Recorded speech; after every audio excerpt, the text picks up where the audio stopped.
ત્યારે ભાવનગર શહેરમાં માસૂમ બાળકી સાથે સાવકી માતા દ્વારા કરવામાં આવેલા અત્યાચાર વિરુદ્ધ ફરિયાદ નોંધાઈ છે।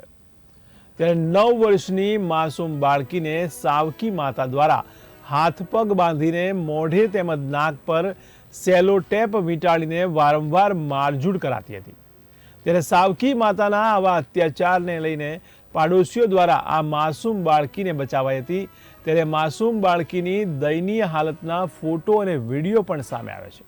ત્યારે હાલ આ સમગ્ર મામલે ભરતનગર પોલીસ મથકમાં સાવકી માતા એવી શ્વેતા પાઠક વિરુદ્ધ ચાઇલ્ડ વેલફેર કમિટી દ્વારા ફરિયાદ આપવામાં આવી છે।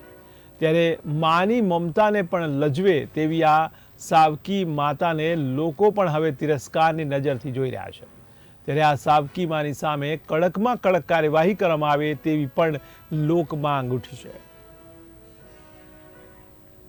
ત્યારે હાથ પગ બાંધીને મોઢે તેમજ નાક પર સેલોટેપ વીંટાળીને મારઝૂડ કરવામાં આવતી હતી। ત્યારે પડોશીઓ દ્વારા આ માસૂમ બાળકીને બચાવવામાં આવી છે।